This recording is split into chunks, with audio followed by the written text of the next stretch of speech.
this evening. And now I'd like to have Kim Heyman come up and be our moderator for this evening. Thank you, Kim.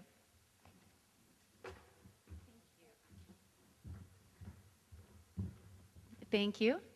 Now I'd like to take a few moments to go over how the candidates forum will be run tonight.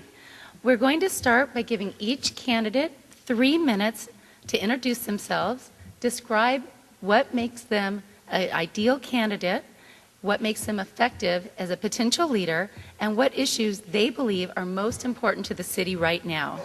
Now, during the introductory remarks, please let us know how long you've lived in Orange and whether or not you're a homeowner. And then for the candidates forum, we do have our timekeeper, Dawn, and each candidate for the actual questions will be given 2 minutes to respond. The questions will be asked to the candidates in random order. And then following the question and answer period, we will have a lightning round. Basically, the candidates each have 3 colored cards, a red card, which signals opposition, a green card that signifies support, and a yellow card is no position. I will be asking 5 questions, and each of the candidates will hold up the card to express their position on that particular question, and then each of the candidates, if you would like, will be given 1 minute to explain why you hold that particular viewpoint. And then after the lightning round, we will take questions from the audience. Now, what we have is in the back on that table over there are question cards. So if you have questions for the candidate, please feel free to go up and get a card, fill out the card, and then the cards will be collected while we're speaking and then delivered up here to the podium, and I'll ask the questions. We'll try to get to as many as we can, hopefully all of them, but there's no guarantees. But we definitely want to address those things that are of most concern to the audience here today. So if we are ready, I'd like to start off by asking each of the candidates to introduce themselves. You have 3 minutes, and if we could start with Fred Whitaker. Oh, thank you, Kim, and I appreciate the Sentry and Orange Park Association for hosting this event so that citizens can be informed on who their leaders are and who they might like them to be. I've lived in Orange for 14 years, and I am a homeowner. I was involved in business starting in Orange back in 1993, being general counsel for SC Fuels and being vice president of the Orange Chamber of Commerce. We were married here in the city of Orange 25 years ago, and all 3 of our children have been born here.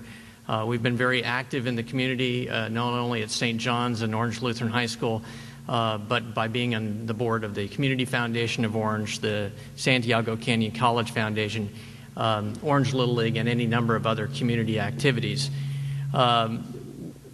We love the city of Orange, and that's why we got involved, both my wife and I. I've been honored and proud to have been your city council member for the last 4 years.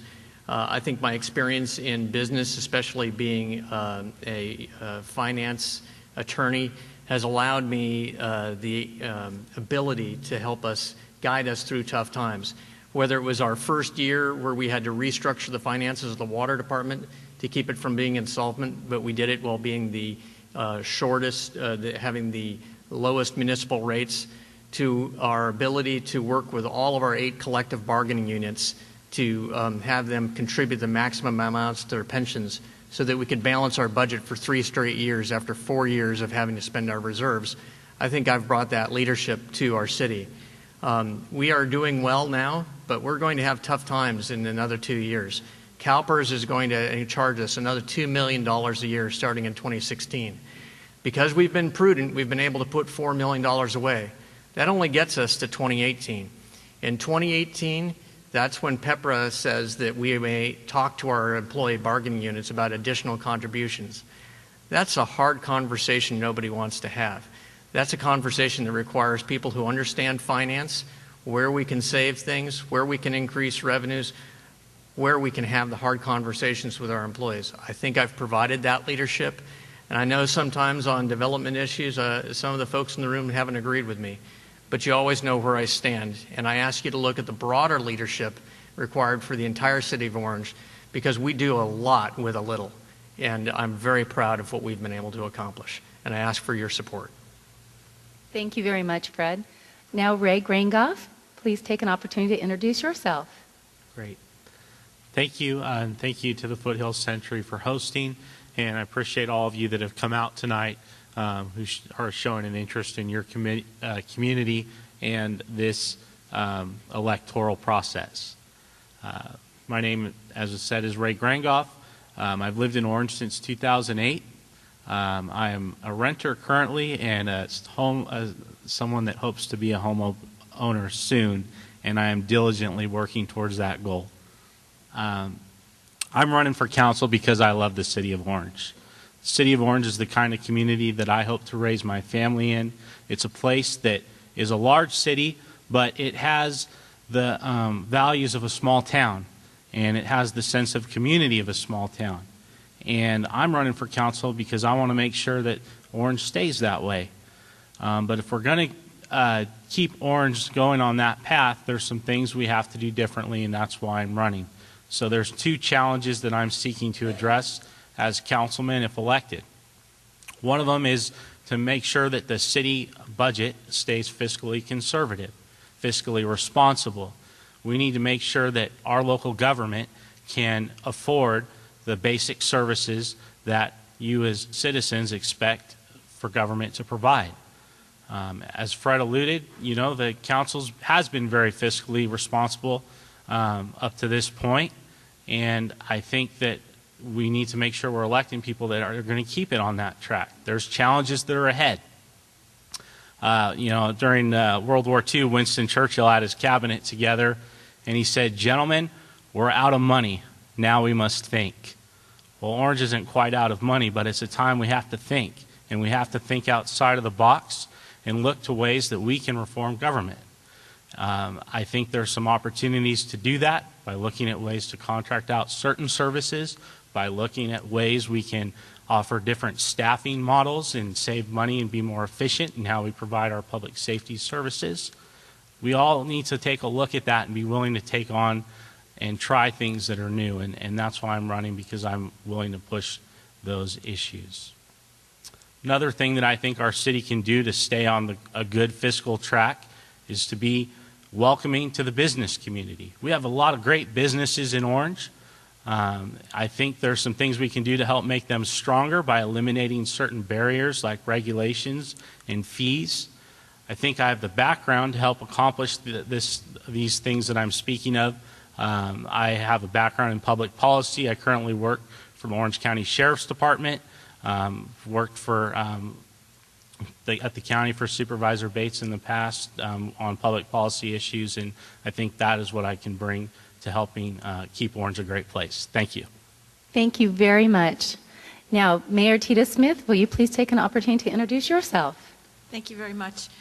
Yes, first of all, thank you to the Foothill Sentry and also to the Orange Park Association for sponsoring this evening. And thank you to all of you for giving up your special, precious time to be here tonight. It means a lot to us. Well, as most of you know, I am in Orange for 5 generations, and I'll fess up that I was born at St. Joseph's 67 years ago, getting close to 68 now. Very proud of that heritage. My family's actually been in California since 1769, which is 9 generations. And I'm very proud of my heritage as a descendant of the Dominguez family. I am not really your ideal candidate, I don't think, but I think I'm a good one. If I was ideal, I would weigh less and be a little taller and probably be better at the computer and actually know how to work an iPhone. My husband and I are homeowners. We're very proud to own a 126-year-old home in Old Town for the last 38 years, and we were able to own a little house 3 years prior to that, and we've always been very proud of that. I think that I am an effective leader and have a proven record of leadership in our town. I have been on various boards and commissions all my life in Orange, following in the footsteps of my mom and dad. I'm the co-founder of the Old Town Preservation Association. I was privileged to serve on our planning commission for 13 years during one of Orange's largest periods of home growth, 1992 to 2004. I was elected to council 10 years ago and pretty much stayed out of the paper, which I'm very proud of. Elected your mayor in 2004, I'm sorry, elected in 2012, first elected to council in 2004. And there are things that I still want to do in Orange. We're recovering financially, but we have a long ways to go to be able to really branch out and do new things. My priority was in seeking office and continues to be to further strengthen public safety, our fire departments and police departments, the infrastructure of clean water, our roads, sewers, storm drains, all those things that we take so much for granted. That's the foundation of our great city. I also want to make sure that businesses are welcomed and allowed to grow as fast as they can, because the taxes they generate for us is what we are able to live on. I'm also a big proponent of property rights, and my job I see is to protect taxpayers of all socioeconomic strata. And finally, to celebrate our Orange community, I'm so happy that in our downturn we never had to stop any of our community events, and there are a lot of them out here in East Orange which we really enjoy and love. I thank you for coming in. I would be very pleased to have your vote again for mayor of our town. Thank you very much. Now, Eugene Fields, will you please take a moment to introduce yourself? Good evening. My name is Eugene Fields, and I would also like to thank the Foothill Sentry, formerly a competitor, as I was a former Register reporter, as well as OPA and Salem Lutheran for opening up their doors. It's pretty funny, the last time I was here, there was the world's largest papier-mâché globe right here. And they set a Guinness World Record, and they actually had to cut it apart to get it out of the room. East Orange is really special to me because the first time I ever played golf was at the old Ridgeline course, and I didn't break 100. And I still have yet to break 100 20 years later. I have been living in the city of Orange for exactly 2 months, and I am so grateful because I am rescued to a real city. I moved here with my wife. We were recently married outside of Old Town in my landlord's backyard. We rent. We are the second tenants in that home. My landlord's mother and father owned that place, and when she passed away, his wife and my landlord thought of my wife, and I guess by association me, and suggested that we move to Orange out of a 700 square foot apartment from Irvine to a beautiful 1,500 square foot, 3-bedroom, 2-bathroom duplex with an office and hopefully a nursery. So it is my pleasure to live in a real city. I have multiple years of experience working here, playing here, having friends and family here. The only thing that I didn't do was actually live in this city. I got married here. As I said, I pitched softball here. It's a great place. Someone asked me why I moved here, and my question to them was, why wouldn't I want to move here? With that said, the reason why I decided to run for mayor amongst moving, getting married, trying to start a family, was when I moved here, even before physically moving here, I saw issues that were concerning to me as a potential resident. I'm the grandson of a World War II veteran and a homeowner. And those things really stood out to me, such as dealing with escalating fees and what I consider to be taxes, as well as the over $200 million unfunded pension liability. I have a master's degree in public administration, and I feel that I can help solve that problem and make Orange the great city that it always is and make it even better. Thank you for your time. Thank you very much. Now, Kim Nichols, if you'd like to take a moment and tell us about yourself. Thank you. My name is Kim Nichols, and I would like to also thank the Sentry, the Orange Park Association, and also Salem for hosting this event for us. Let me tell you a little bit about who I am and why I think I'm your best choice for council member.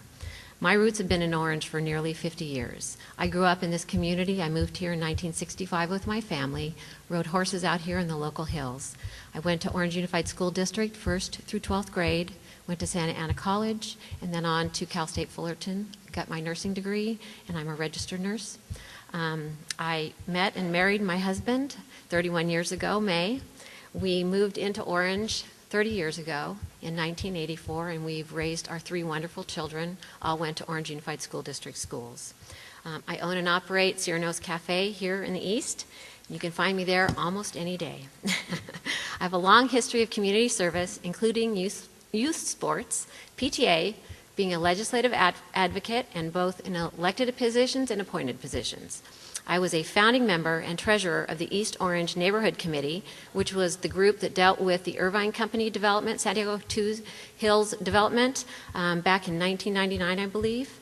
I've served on many boards, mostly positions of treasurer and president, and organizations working and learning to understand the importance of collaboration and working through difficult issues.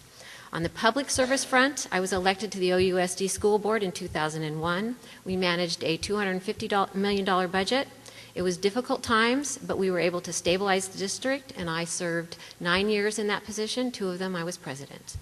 While on the board, I was pleased to support the sale of Barham Ranch and the acquisition into the regional park system. I've been on the Orange Public Library Foundation since 2002.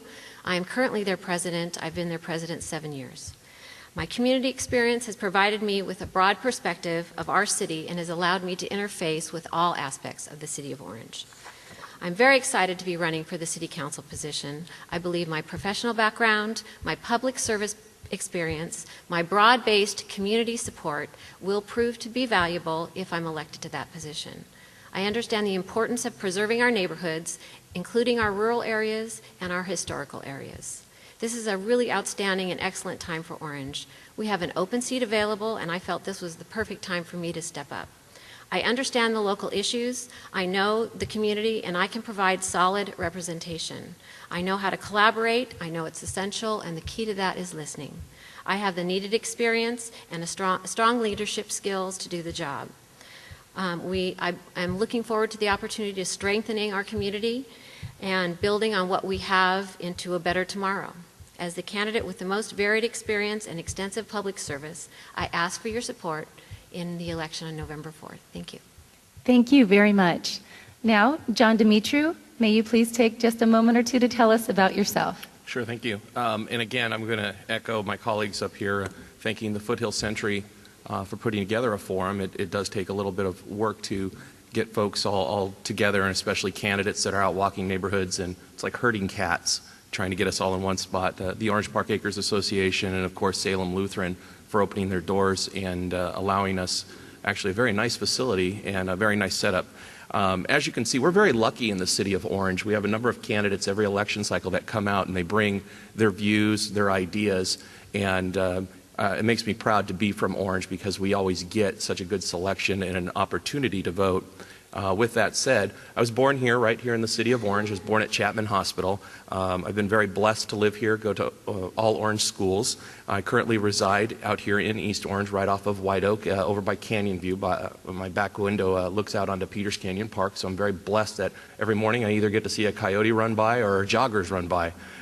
So it's kind of nice to have that morning every day, and it's only 2 stoplights to work. My professional career currently is with the Orange County Fire Authority. I've been there for 23 years, and if you live in the county area out here in OPA, and if you've called 911, you've probably talked to me at some point. That's one of my jobs there, besides running wildfires and going throughout the state locally, is I do all the medical instruction on 911 and then also train folks throughout the different agencies to do that kind of work. I had the honor of previously serving on the city council for 8 years, and I decided to run again because we definitely need, more than ever, is strong and progressive leadership in putting progress ahead of everything. We want to make sure that we protect and defend our neighborhoods and the quality of life in the city of Orange. In my previous time on council, you may recall I spearheaded the trash contract for the city, and it was the first time in the city's history that it went through that process, and it resulted in a savings of over $70 million. So I was very proud of that. Also in my time on council, I went through and with my colleagues, I authored through our city attorney's office with them proofreading it, making sure everything was legal, the most aggressive and restrictive city ordinances dealing with the placement of sex offenders in the city of Orange, so we protect our children from predators. And it dealt specifically, one of the big ones was with how the California Department of Corrections places folks into on parole and probation into our hotel systems here in Orange, and that those ordinances have actually been adopted by cities nationwide. Also led the way towards reducing red tape so businesses could open, expand, and create jobs. That was a quick 3 minutes, that's for sure. But like I said, we'll get into more of it as we go. But again, my name's John Dimitri, and it's a real pleasure to be here. Thank you. Thank you. Now, I would like to start off with our first question. The first question is going to go to Kim Nichols. And remember, candidates, you have 2 minutes to answer each question. Okay. State courts have called a city's general plan the Bible for development. To what extent do you agree or disagree with that characterization? Secondly, how willing are you to uphold the current zoning designations in the Orange General Plan? Are they a reliable guidepost? Okay. I think the court system is what we have to comply with. There's no question that general plan is what, at least in my research, is the mechanism with which we as a city operate and look as we form and develop our communities. So yes, we have to comply with them, and we have to comply with the zoning issues. Certainly if there's any consideration given, I believe that the court system actually says you can't go back and rezone something, so you have to look at that or go through the process of revising your general plan, which actually takes many, many years. So I agree with it, and I would support it. Thank you. Mm-hmm. Now, Mr. Fields, will you please answer the same question? And if you'd like me to repeat anything for any of the candidates, I'm more than happy to. I had the opportunity to work for Orange County Supervisor Todd Spitzer when the issue of the proposed Saddle Crest development was brought up. The supervisor and I had a chance to actually visit the property. We climbed up the hills and looked over, and one of the incredible things about the city of Orange, the only things that is lacking are snow and the beach, because you can go up 5 minutes away from here and not feel like you're in the city. The proposal was to amend the general plan to allow basically a housing complex to be built. When we walked down the hill, the supervisor asked me my thoughts, and I said, you're going to do what you're going to do because I know who you are, but what would I do? I would not build on this land. And I do not feel that it is in the interest of the residents who live here to change anything that would change the face of Orange. Thank you very much. Now, Mayor Smith, would you please take a turn at the same question? Sure. What was the second part of the question? The second part of the question was, how willing are you to uphold the current zoning designations in the Orange General Plan, and are they a reliable guidepost? Okay. Well, I think that I probably have the most experience working with the general plan officially with my 13 years on the Planning Commission and now 10 on the council. So that's 23 years. Is the general plan like the Bible? Sort of, but not really. Is it an important piece of literary work? Yes, as the Bible is. Is it open to interpretation? Yes, as the Bible is. Can it change? The Bible doesn't really change. The words are always the same. Can a general plan change? Well, it's built so that it can be amended. So yes, it can change. But if it's going to affect a project, it has to be read the way it sits as the project goes forward. It can't be changed in the process of the projects going through the process of approval. Is it a living document that can be changed? Sometimes, yes, but not while a project is going on. So must we comply? Yes, we must comply. If you want to use the interpretation, following the Bible and following the general plan, yes, we must follow the general plan the way it is written when a project goes through. I think if you check my record, you will see that I have always followed the components of the general plan as it is written at the time of the project. But you might find that some things that I voted on 22 years ago, the general plan has changed since then, and now I would comply with that general plan's interpretation.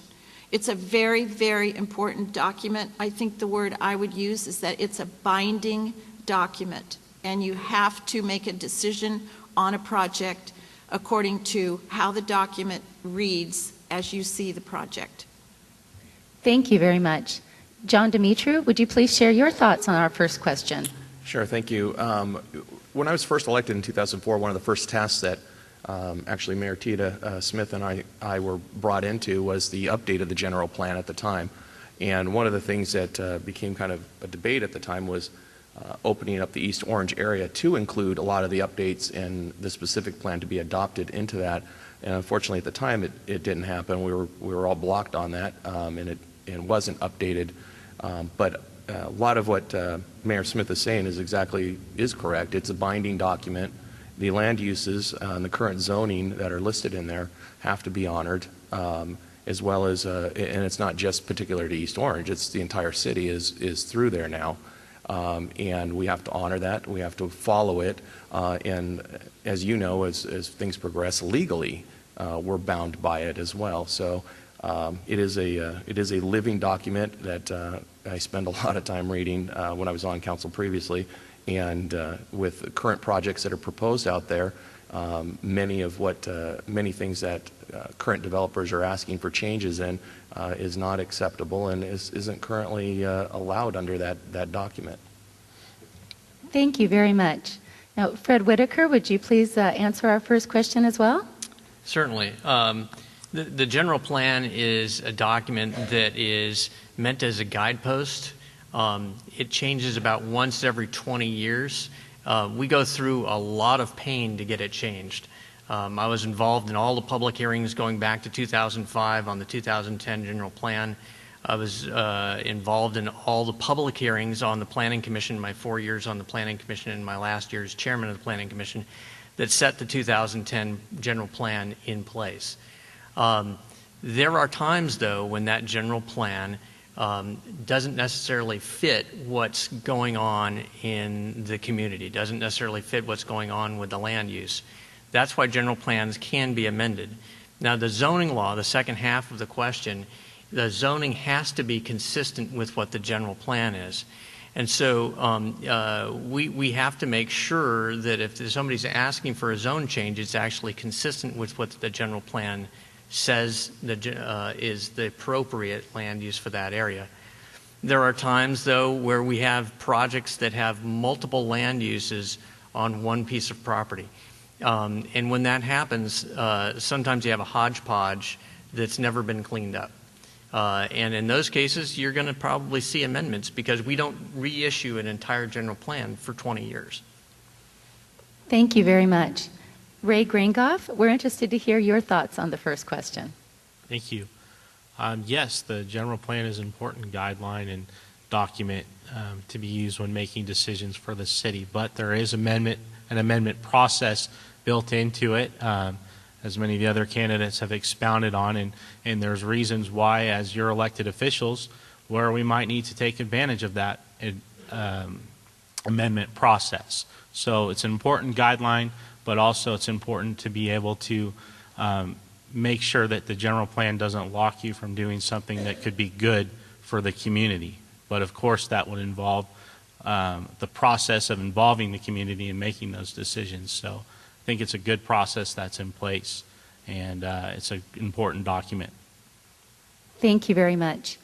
Now, Old Town Orange has long been the stronghold of neighborhood passion. In recent years, neighborhoods have banded together to protect their common interests. Many have successfully fought City Hall, or at least found a voice in the decision-making process. How connected are you with Orange's diverse neighborhoods, and how would you weigh their effectiveness in steering policy? I'd like to start with Mayor Smith. And effectiveness is what policy? In steering city policy. Oh, in steering city policy. Well, it's one of the things I love the very best of Orange is the strength of all of our neighborhoods in town.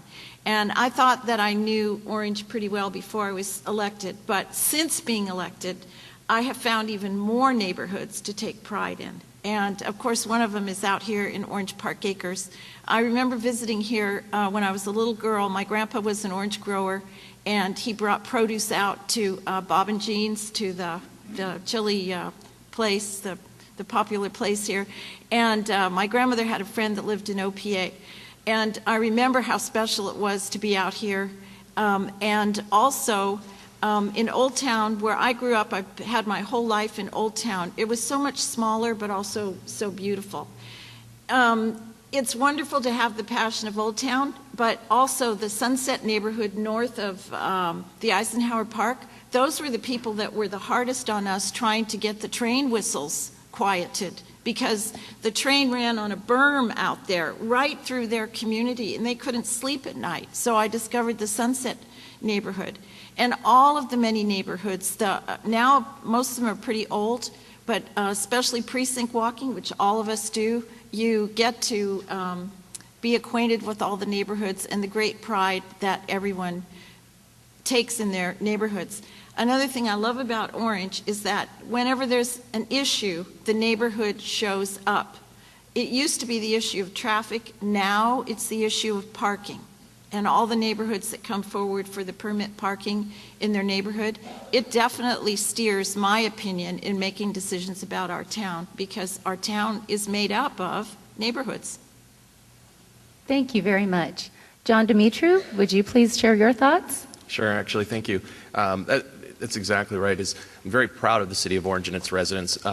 Banding together, whether you're one neighborhood or just one person or a series of neighborhoods and hundreds of people, you can steer and direct city policy tremendously. Because the only way that 5 folks that are sitting on the dais at the City Council understand what the community wants is by getting involved and telling the City Council what you want. And that's what really drives policy. That's what gets it done. To see that folks are engaged, they understand, they're following, that's what's impressive. Sending emails, communicating with each other, and looking over the fence and saying hello and, hey, did you see this or did you hear that? That's what gets the message out there. That's what gets communicated. That's what gets back as policy. Old Town has always had that bond with each other, where they've been able to be very effective in policy and city government. But now you see it on the west end. That's starting to develop. Meredith Acres, the Sunset, Riverview, Presidential out here in East Orange. It's become a very effective tool, and you're actually affecting your direct line of communication with the city government and affecting your future, as well as your children's future and your property. Thank you very much. Now, Kim Nichols, we'd love to hear your thoughts. Thank you. I actually believe strongly in communities working together for the betterment of their community. I've lived it, I've worked it, I've done it. I believe I mentioned in my opening remarks being a part of the East Orange Neighborhood Committee in regards to the Irvine Company's development going online here in the not too distant future, although albeit somewhat smaller, significantly smaller. I also was on a committee of concerned parents all throughout our city and neighboring cities with regards to the Orange Unified School District to address the issues going on the school board back in the late 1990s and early 2000s. It's important to empower our communities, teach them, encourage them to know what's going on so that they're a part of what's happening at their local government level. I believe it. I live it. One of the things I feel I bring to the table is I'm in the community and I'm doing a lot of these things that's a participant in this kind of a process. So I'm a strong advocate for that. Thank you very much. Fred Whitaker, please let us know what you think. Absolutely. I'm a lifetime member of the Old Town Preservation Association, and about 14 years ago, my wife and I boarded a horse out here in Orange Park Acres. And that was our first sense, those two areas are our first sense of community and neighborhood in Orange. But as you get more involved in the community, and not just neighborhoods, but you're involved in your church community and your youth sports, you see how Orange is very involved no matter where you are. When I was on the Planning Commission, you got to see that even more. When we had a proposed housing development on abandoned railroad property in the Eichler homes, even though they were designed like Eichlers, the neighborhood came out and they were concerned about a safety issue with the pipeline that went by. Just a little ways over from that, you look at the Meredith neighborhoods, and whereas North Tustin, the unincorporated area, has taken that old railroad right-of-way and made it into trails and parks, the neighborhood in the Meredith homes has said, we don't want that. And they banded together to try and buy the pieces of property abutting their backyards to prevent a trail from going through. And yet we have also a Greenway Alliance that works to try and get trails.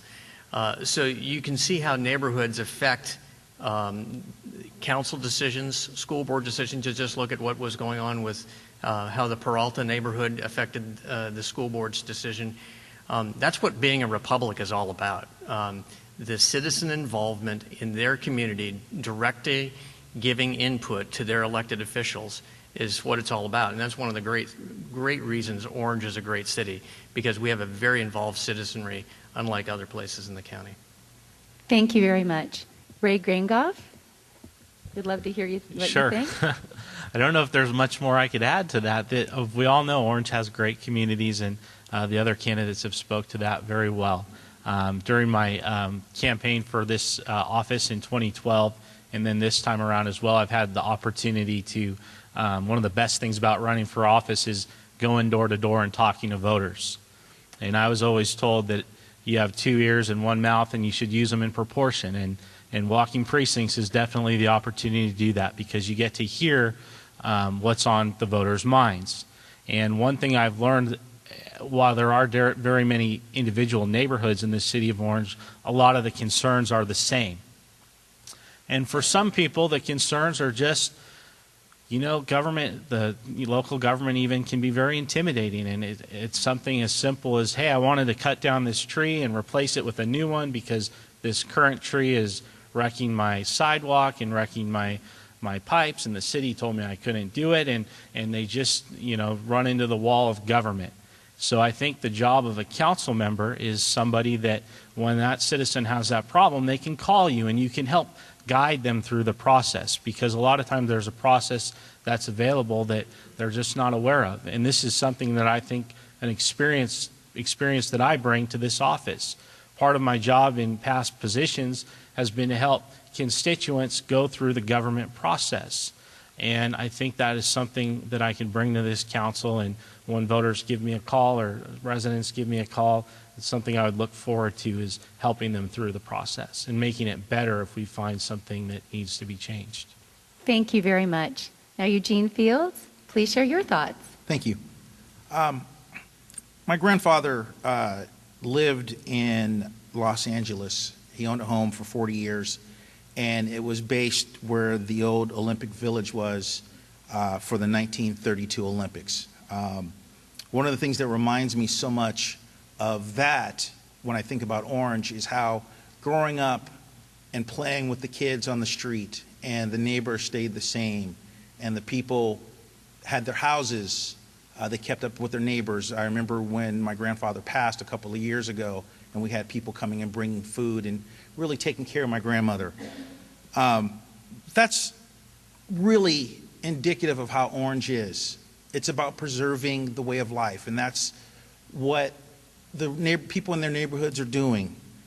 I think about East Orange specifically, and as my time working on the Orange County Register, I met with a guy, his name's Quan Ha, who wanted to save water, and he took out his front lawn and put in drought-tolerant landscaping, and the city took him to court, and he had to fight the city, and he won, and fortunately it got the city to change their laws on what you can do in terms of saving water with your lawn. I think about residents in East Orange calling me about the Ridgeline project, or proposed Ridgeline project, and really they all had the same voice. They all wanted to band together and preserve their way of life. When I think about the neighborhood where I live in, where there are kids playing on the street and they play hide and seek and down the house, and I have my garage door open and there was a kid hiding from his neighbors, that's really what Orange is about. It's about preserving their way of life. And overall, it's something that motivates me to want to serve. Thank you so much. And thank you all for your responses to the question. Now, our next question is about campaign finance. So, campaign finance statements are due out in a few days. Who are your major contributors? How many could be defined as special interests? And what is the ratio between deep pocket donors and just plain citizens? Now, I'd like to start off this question with Fred Whitaker. Thank you. My campaign finance statements not going to show very much raised between the last time and then the first time. I've been raising money probably since 2011, since I got elected. So there's a broad mix in my forms, and everybody can see who they are.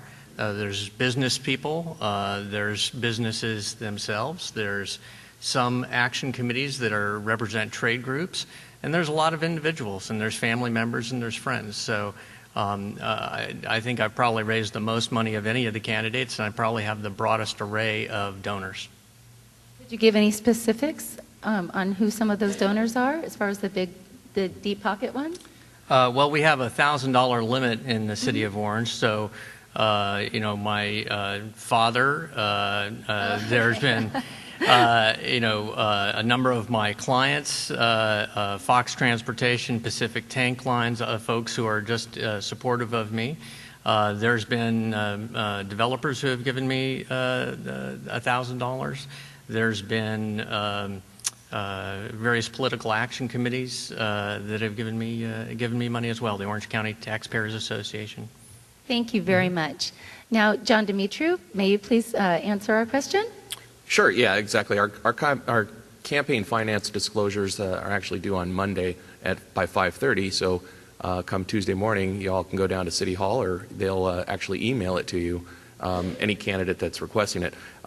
My contributions have all been from friends and family in this election cycle. My friends that own businesses, I've really put the hand on and said, come on guys, write a check. That's what you have to do when you're running for office, because all the stuff you're soon to be inundated with in your mailbox all costs a lot of money to do.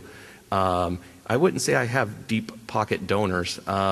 Again, we have $1,000 contribution limits in Orange, which keeps that, it's not like Anaheim where all of a sudden $42,000 is transferred into an account from some of these outside interests.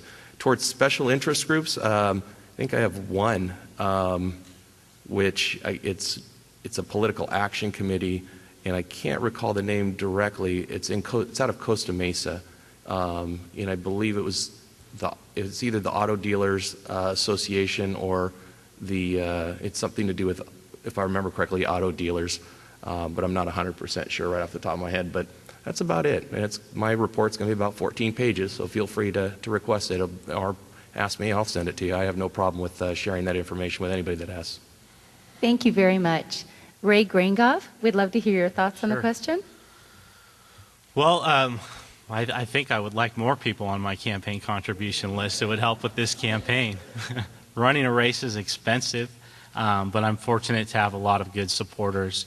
Running the gamut of friends and family, and I suppose people that you would classify as, I don't know, special interests, but to me, the special interests that are on my list are folks from the business community. One of the contributions I'm most proud of is from the Western American Rubber Company on Main Street. It's a business that's been in Orange for over 100 years. Someone that I didn't know, and I sat down with the owner and told him where I stood on things, and I wasn't expecting it, and sent a check for $1,000. And something like that is very much appreciated in this campaign because it does cost a lot of money. But I think if you look at the list of my campaign contributors, you'll see a cross-section of people, and people that are in line with the issues that I seek to represent, which is reforming government and supporting free market principles. Thank you very much. Eugene Fields? Thank you. All of the money that I've been fortunate to receive has come from special interests. The special interest is friends and family dedicated to elect Eugene Fields next mayor of Orange. Seriously, it has been running for office, if people go, it's expensive and it's hard and, you have to ask people for money. Really, what I've done is reach out to people, family, friends, business contacts, and tell them my platform. Tell them what I'm about. I work here in Orange, in North Orange. I make $50,000 a year. I'm just like most of you guys, really. I come home, I get up and go to work. I come home, I open up my slider and sit on my back patio outside the Santiago Creek bike trail and look at the people ride by. People, if they like what they hear, they write me a check. If they don't, that's fine. Just like my plans, if elected, the next mayor, you don't need a lot of money to run and win. You don't need a lot of taxes raised to balance a budget. You just need to do the best with what you have. Thank you very much. Now, Kim Nichols, may you please take a moment to answer our question? Sure. Virtually all of my donations have come from family and friends and local citizens who believe that I'm going to be their best candidate for the city council race. I think I have one PAC donation, and the rest are, and other than my husband, who gave us a loan, everything else has been, a little bit here, a little bit there, and just all from the community that believes that I'm going to serve in this position the best. It's been one of my positions in all of the times that I've run, both for school board and now for city council, that I want to advocate for the community. I don't want to be tied to any political party or any special interest. I am who I am. I will represent to you who I will be. And if you believe that I will serve as your best candidate, then I hope that you can support me. Thank you very much. Mayor Smith? Well, whoever said it doesn't take very much money to run and win, I don't have that experience. It took $80,000 last time to beat my worthy opponent, John Demetriou, down there last time, and it was a battle. We both paid a lot in that. I'm supported by friends, family, and businesses in Orange. I'm very proud of all of my support. In Orange, when you have a $1,000 limit, that's not that much money compared to what other cities allow. I'm very proud to say that I'm endorsed by the City of Orange Police Association and have received $1,000 from them. You probably want to know if I have any developers. I don't have any developers. Developers aren't particularly fond of me at this time in Orange. My first donor is my husband. My second donor is my dad. My third donor is my daughter. And I am supported by SC Fuels, the largest tax generator in the city of Orange. I also have a plaza cabinet where each individual gave me $250. That includes Roger Hobbs, Bill Steiner, Mike Spurgeon, Barry Cottle, Tom Grocco, Jim Beam, Scott Parker, Doug Willits. And my friends are the ones who talked me into running in the first place. And I said, look, I don't have enough money to support this myself. And they started writing me checks. My husband has loaned me $18,000, which I still owe him. So that's sitting there. And I am supported by one PAC. I was supported by the Orange County Business Council, and I'm very proud of that endorsement, that I was chosen to be endorsed by them. Thank you very much. And candidates, thank you all so much for your responses. Now our next question. Many cities, including Orange, have turned over some services to private companies in order to reduce staff size or acquire needed expertise. What are your views on privatization, and is it always a good thing, or does it have its limits? And I would like to start this question with Eugene Fields. Thank you. I guess you can see the excitement in my eyes about this question. I used to work for the Orange County Register. It was my first job, my first real job out of college, out of junior college anyway. That was in 1997. And don't raise your hands, but this is not rhetorical. Has the service gotten better or worse in the last 20 years? And guess what? They're basically privatizing. They have college kids with no experience trying to do the job of experienced reporters. They outsource their editing to bureau offices in Riverside. They tried to send all of the Orange reporters all of the Orange County reporters in LA, and look what happened. The city of Orange is famous for its city services. My mother supported our family working in the LA public library system. And it broke my heart to see the library service hours taken away because of budget cuts. There is no way, no how I would ever support privatizing any services outside of the city of Orange. Thank you very much. Ray Gringoff, may you please share your thoughts? Sure. Well, I'm a big supporter of the private sector, and I think the private sector does a lot of good things well. I do think that there's some things that government can do better than the private sector. I think there's some things that should not be contracted out. I don't think you should be contracting out law enforcement services. That's something that only government can do. But I do think that as a council we need to be open to looking at areas where it's possible. And I think the approach that I would take, and it's the approach I would take on any issue, is just to be thoughtful and to be reasonable. There's a lot of services the city currently contracts out that are doing well contracted out, and there's others that might be able to be contracted out in the future. But it's something we should not be afraid to look at, and it's something we should not be afraid to entertain, because it's a way that a lot of cities have been successful at saving money, one of those cities being the city of Orange. As I spoke about at the beginning of this forum, the rising cost of local government is a big issue, and it's something that we're going to have to get under control if we want to provide the basic services that local government should provide. So we really can't take anything off the table. Thank you very much. Kim Nichols, what are your thoughts? Well, I know our city does have some of its services outsourced, but I think fundamentally you risk losing the quality of service that we have all grown accustomed to here in the city of Orange. We have great fire services and police services, water services. We have one of the lowest water rates in the county. I think you have to be extremely careful when you're looking at it. Certainly nothing can be off the table. You're not doing your due diligence if you take anything off the table just because. But you have to be very careful because you lose the opportunity to have control over those services and the response times and the quality and the value that it has to the citizens. So I'll look at anything that comes before me, but I will make sure that I give serious consideration before I look at outsourcing some of those valuable services. Thank you very much. Mayor Smith, may you please address the question as well? Sure. Well, you know, in town, as others have said, we do privatize our trash service, street sweeping, our arborists, a lot of our billing services to people that can do it better than we can and cheaper than we can. But I am not at all ever in favor of privatizing our fire department, our police department, our water services, our library, anything that has our Orange way of doing it. And our library system is older than our city.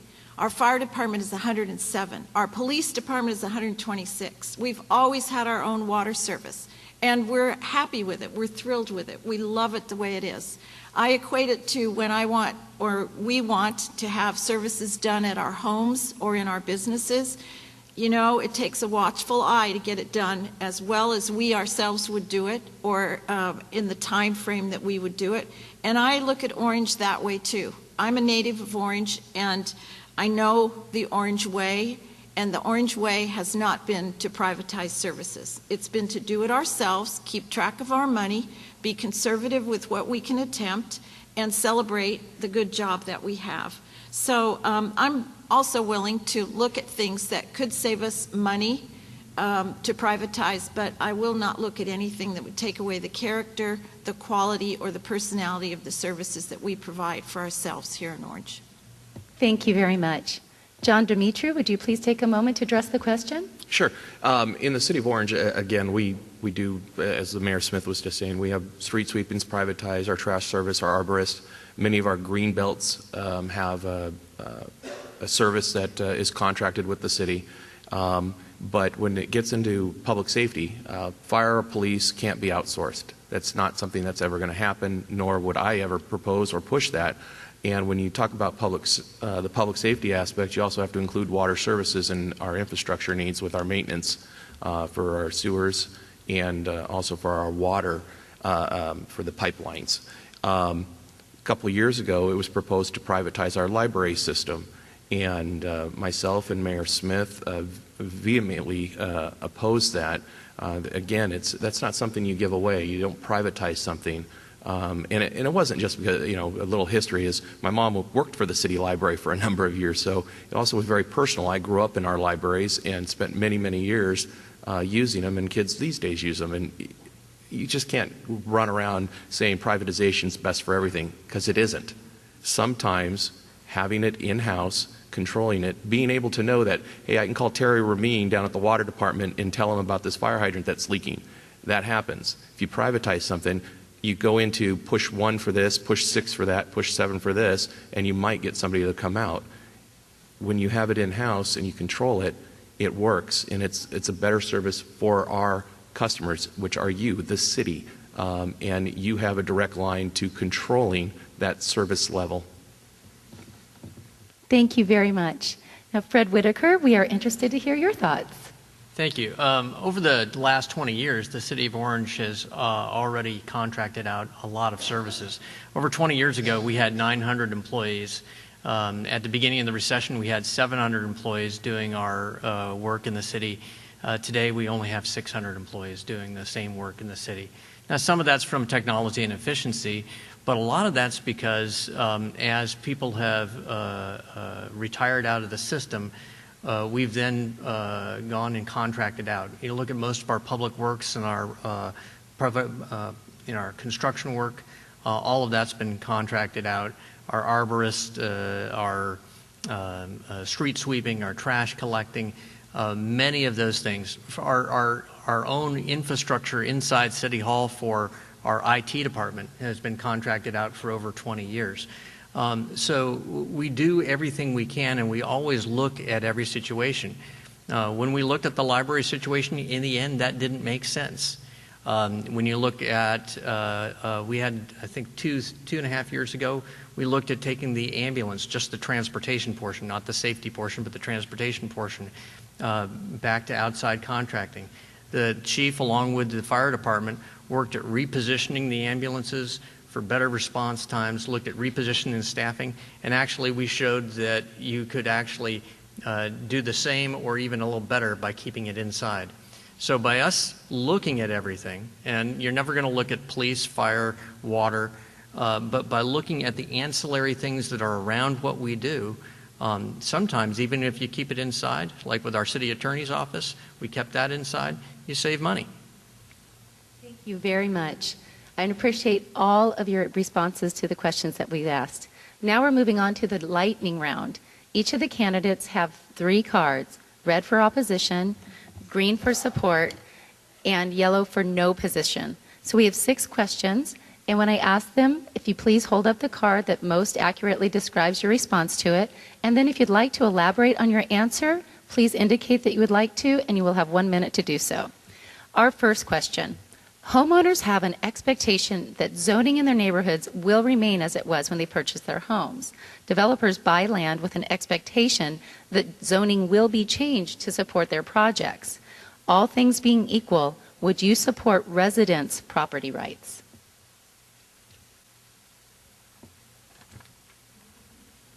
Thank you.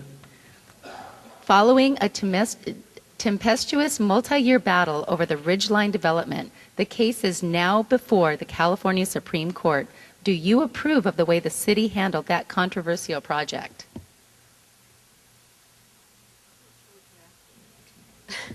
If you approve of the way that the city handled... The decision was that led to the court case, is that what you're asking? Right. It's been a battle the last couple of years, so... Yes and no. If you'd like to, That's the no position. It's yes and no.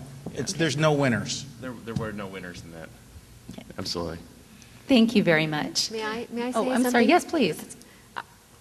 I believe the question was I believe the question was, do we support the way it was handled? I think the fact that the zoning and the general plan indicated open space, and they were looking to do something different than the general plan and the zoning, and therefore it ended up going to court. So I don't agree with the way the city's choice in that matter. Did that explain my position? Yes, I think I was the only one who opposed, but I'm just saying. We weren't amending the general plan, that we were simply having zoning that was consistent with the two designations. So therefore, I supported the city's process, and the city won at 2 court levels, and we'll see if the Supreme Court, the Supreme Court will decide which interpretation was correct. Thank you very much. Yes, Eugene. Like 45 more seconds? Since there was Okay. no winners. Thank you. Let's do 45 seconds. I'll be really quick. I heard from a lot of residents who live out here, and this is one of the things that and obviously not sitting on the council and not having to make that decision at the time, it's easy to point a finger and go, you did right or you did wrong. But in my opinion, this is one of those things that we talked about in terms of preserving the feel of the city of Orange. In terms of following, thank you, in terms of following the zoning plan, I'd love to see a park there. I'd love to see something besides a major condominium project, something that's going to benefit the area and fit in with the feel of East Orange and Orange Park Acres. Thank you very much. Yes, Mayor Smith. Well, that was one of the most complicated projects that I've ever worked on, and I think the city did go through the right process of it. I think that the way it was voted was what people didn't like. I voted against it, and I had my findings of why I voted against it, and I voted against the runoff plan. I voted against the lack of public trails. I voted against the fencing. I had specifics of where I voted against it. But whether or not the city did the right thing or not, the community stepped in to protect their neighborhood. And we'll still see what the court says. It's unusual it would go all the way to the Supreme Court of California, and so we'll see. But nobody's perfect, including cities. Thank you very much. Would anyone else like an opportunity to address the question? Okay, then moving on. Orange municipal elections are nonpartisan. Voter demographics are changing. Today, there are 27,500 registered Republicans, 18,800 registered Democrats, and 16,300 other in Orange. Should party politics, driven by central committees, be used to influence voters in a nonpartisan local election?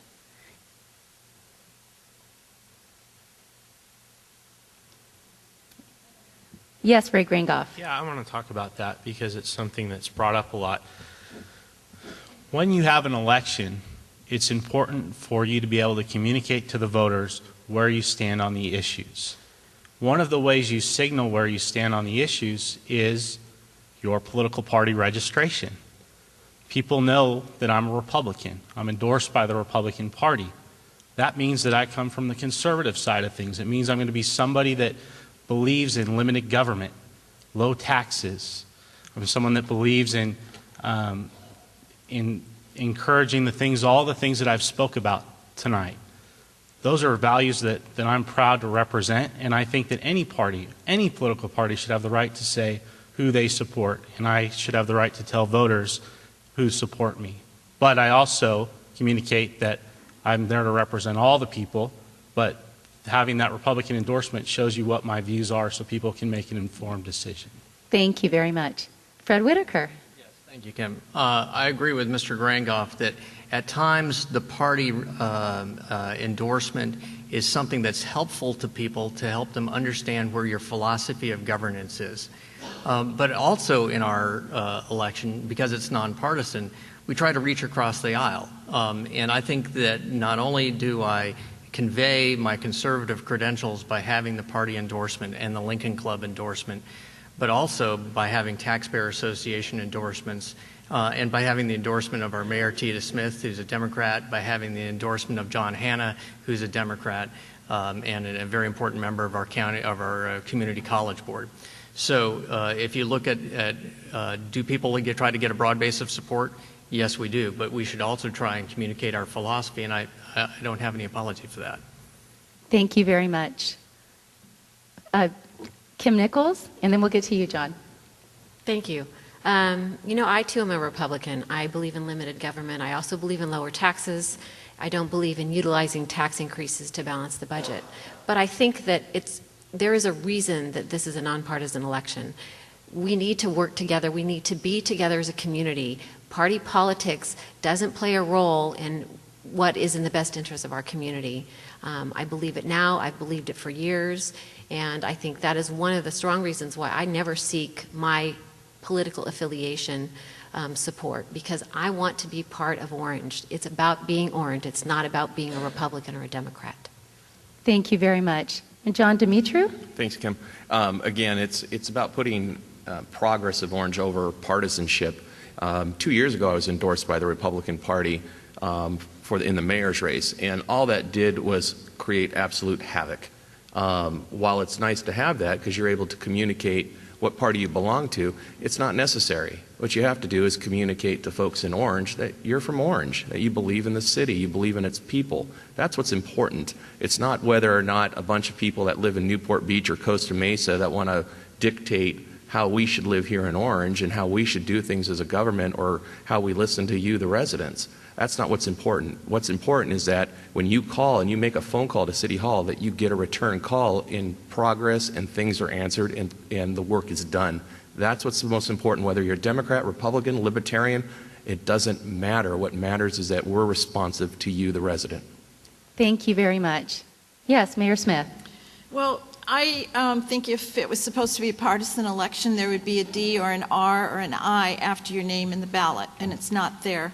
When I was seeking office, I never realized how important or unimportant it was to have a political party, because I had served on the Planning Commission 13 years and nobody knew or cared that I was a Democrat, including myself. I've never been involved in party politics, but immediately in a local newspaper, I was lampooned because I was a Democrat. I sought counsel from a very prominent Republican across the street from me, and he said, look at Tita. I said, do I even have a chance running in a Republican town of Orange? He said, look at Tita.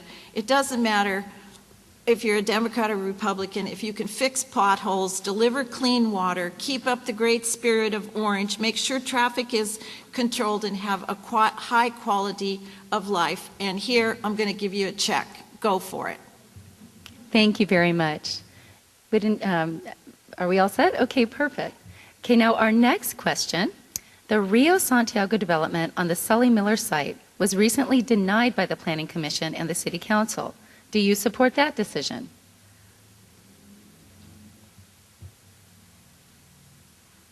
Would anyone like a moment to comment? Yes, Fred Whitaker. Yes. The denial from the City Council was with respect to the plan as it stood. And I agreed with the City Council majority that it didn't work as it stood.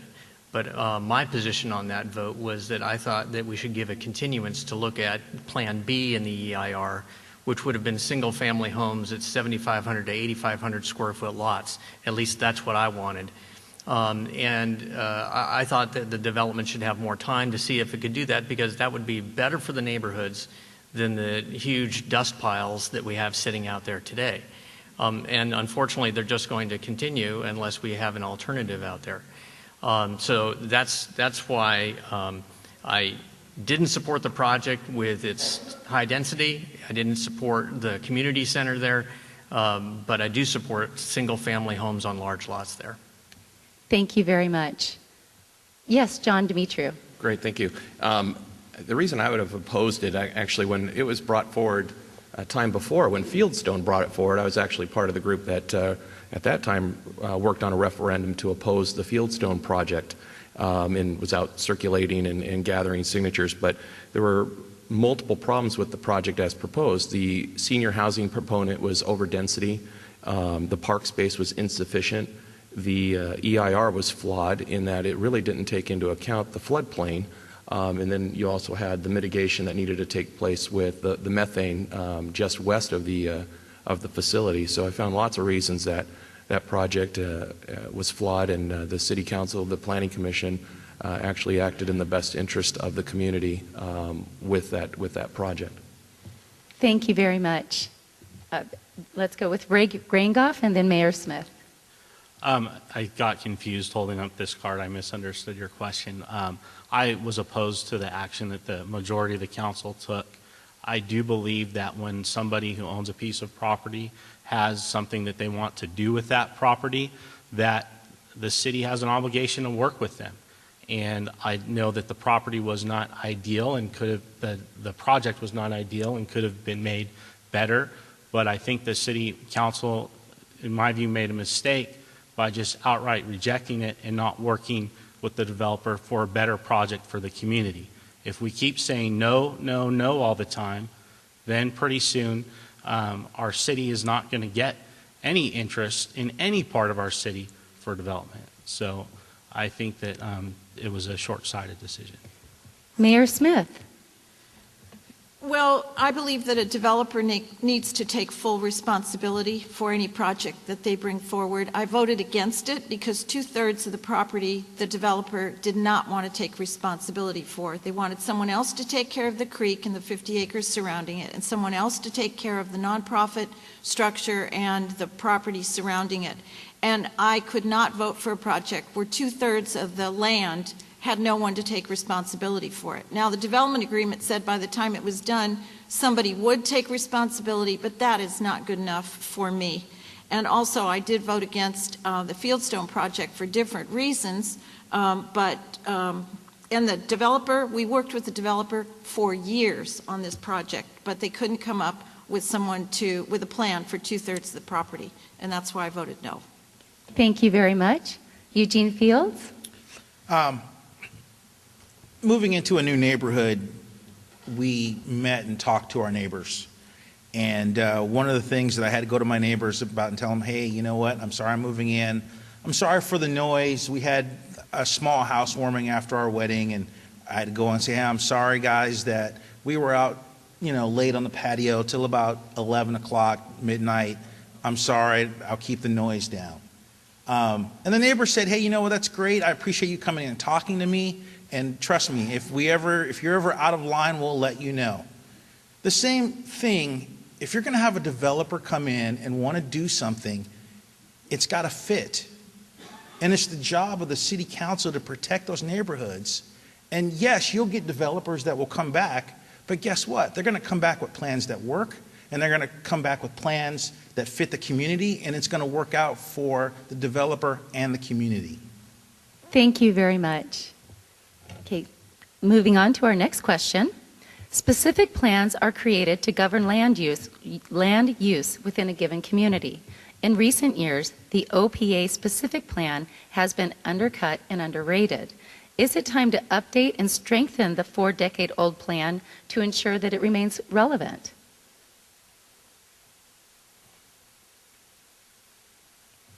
Would anyone like to share their thoughts? Fred Whitaker.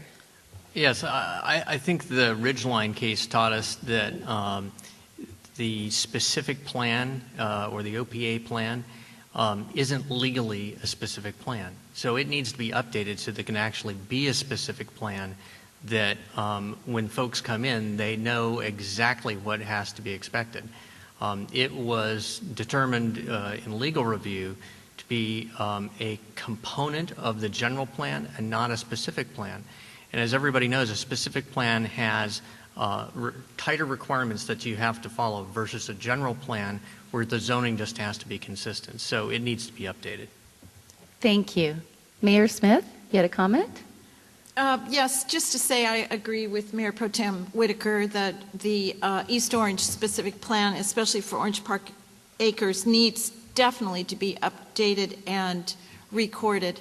And I want to tell you that when all of that was in discussion, I fought with staff saying, why are you leaving East Orange out of the general plan update? I mean, it's a very big area and it's the newest growth in town. Why would you leave that out? I think it was staff's opinion. It was a matter of dollars and cents. That specific plan cost $1.5 million as it was to update. Adding East Orange would have probably added another $500,000. And with hindsight, then we went into the recession right after that, so it kind of saved us $500,000. But it is definitely time to update and record a plan for East Orange. Thank you. Would anyone else care to comment? John Demetru? Sure. Again, as I was saying in my opening, I was a big proponent of including the specific language and the specific plan into the general plan amendment, and it does need to be updated. It needs to be strengthened, so much like Councilman Whitaker was saying, so we don't run into another conflict in the future where if something should come up that there isn't countering opinions in the city attorney's office telling you, hey, this is what has to legally be done, and it's spelled out and there's no questions or on either side towards interpretation. Thank you very much. Any additional comments? Okay. Thank you. Okay, moving on to our final question of the lightning round. Last year, the City of Orange was for extending the Santiago Creek Bike Trail. The extension was called a 40-year effort made possible by a number of Greenbelt plans dating back to the 1970s. The Lower Santiago Creek Specific Plan, the Santiago Creek Greenway Study, and the Santiago Creek Greenbelt Plan may be forgotten, but they're still out there. Are these Methuselah plans still viable in today's Orange?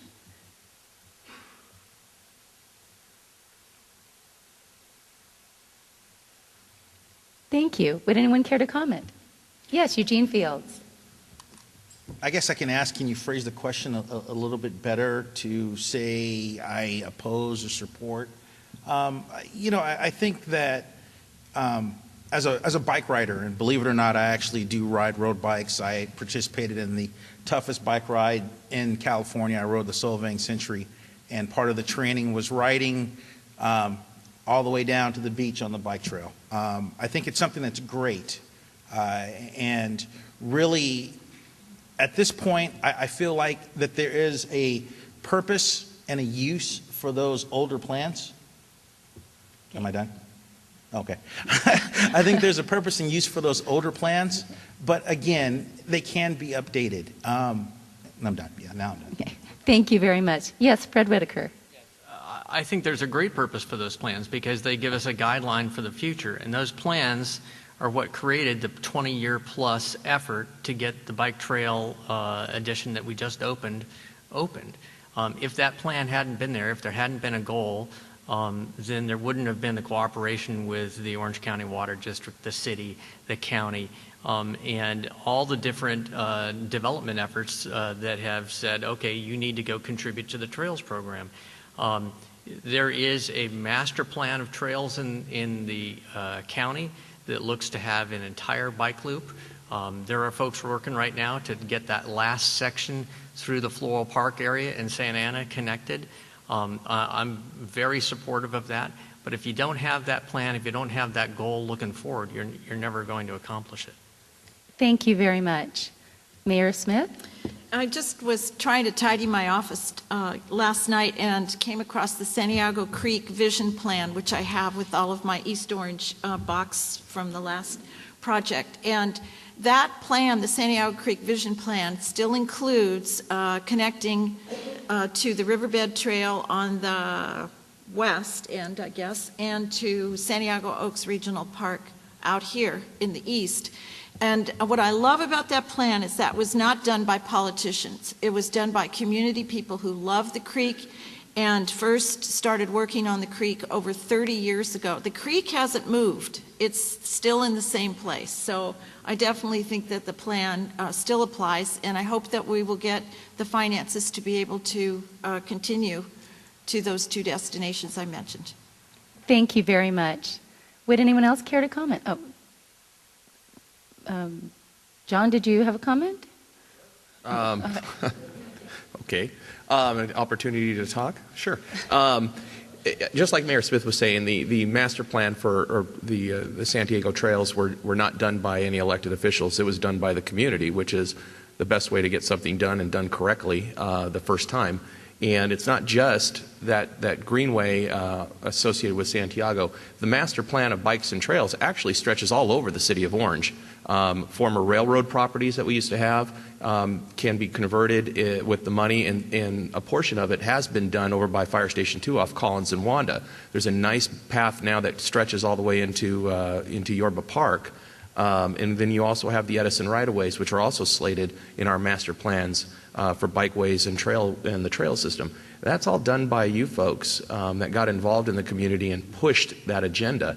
And that's the best way to have it accomplished. Now it's up to the elected officials to go after OCTA money to fund it. That's the job. Thank you. Thank you very much. Now we're going to be moving on to questions from the audience. So we're coming up now.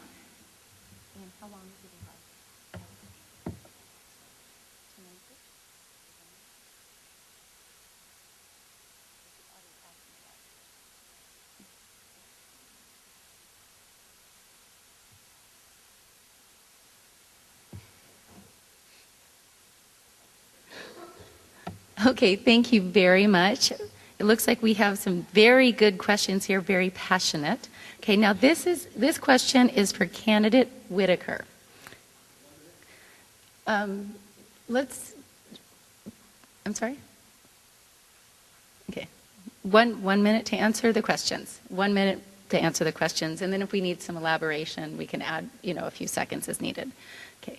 It is my understanding, and this is a question for candidate Whitaker, it is my understanding that you are lobbying to become chair of the Republican Central Committee. How can we be assured that you will not interject party politics into our community affairs, since it has been made abundantly clear that the citizens of Orange agree this type of meddling has no place in local government? Well, I disagree with some of the premise of the question. One, yes, I am running for county party chairman. I do think that some of our endorsement process inside party politics, has gotten out of control, and that the party needs to endorse less. So one of the first things I'm going to do when I'm becoming party chairman is that we're going to reform the process so that we are endorsing less. That being said, though, I do believe that it is a role of a political party to let people know where people stand on the issues.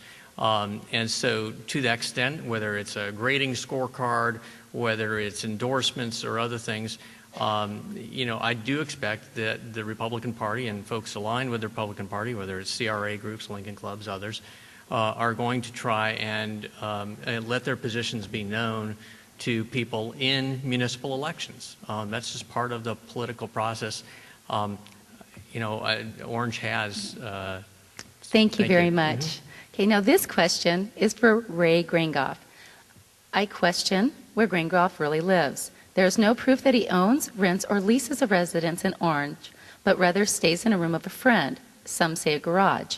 Is there evidence of this to the contrary? Well, I've lived in Orange since 2008.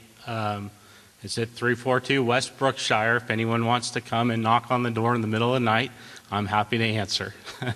I don't know what else to tell you. When you run for office, you sign something that says where you live. And if you're lying about that, that's perjury. That's not something that I would ever commit. So yes, I live in Orange, 342 West Brookshire. Please come by and visit. If you want to come by and pick up a precinct packet and walk to support my campaign, I'd love to have you. And I can make arrangements for you to walk your precinct. Thank you. Thank you. Okay, now this question, it is for John Demetriou. It was brought to light in the 2012 election that John Demetriou has a history of poor decision-making that resulted in him having financial problems, unpaid bills, and even filing for bankruptcy. I'm wondering why he thinks we should trust him with our city checkbook when he can't manage his personal finances. Well, what was funny actually about that was it was all associated with a very severe medical condition I had, and unfortunately some things got beyond, and that was back in 1990, I want to say 94 or 95, which was just, of course, in politics everything gets blown out of proportion, and sometimes things get made up. But why would I be suitable? Well, I had 8 years on the council. In those 8 years, I think I held a pretty good line financially, fiscally in the city. I went through the budget consistently. We brought forward with my colleagues 8 balanced budgets without deficit spending. We looked at every department and went through with a fine-tooth comb. And it had been the first time, was in 2004, that a line item budget was actually created, and that was asked for by our former councilman that has since passed, which was Steve Ambrose. So do I have the ability? Absolutely. And do I move forward? Yes. And my past history actually is the reason why I'm such a conservative when it comes to fiscal issues now. Thank you very much, John Demetriou. Now, the next question is general. So if you'd like, whoever would like to make a comment on it, you have 1 minute to do so.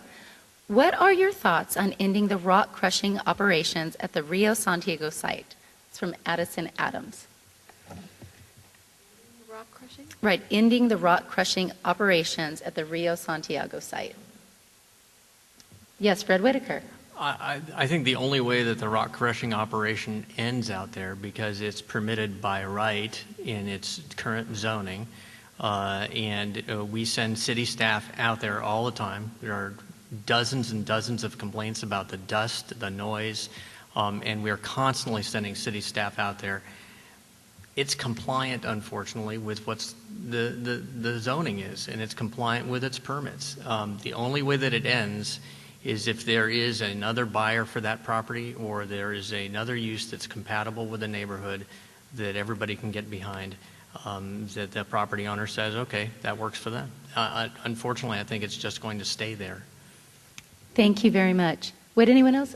Yes, Eugene Fields. Actually, I think the mayor had her hand up before me. Okay, Mayor Smith, please. Well, I pretty much agree with Mayor Pro Tem Whitaker on this. I mean, the rock crushing is allowed in that zone, and it's one of the few places in town or even the county that it is allowed. In that case, I do support the rights of the property owner to have that business. Now, don't misconstrue it, but that business is also returning tax income to the city of Orange, as every business in town does. So I'm not saying I'm supportive of it. I think it's really messy to have next door to you, but the city would be hard-pressed to take away those kind of property rights from any business in town, including the rock crushing business that's going on there. Thank you very much. Eugene Fields.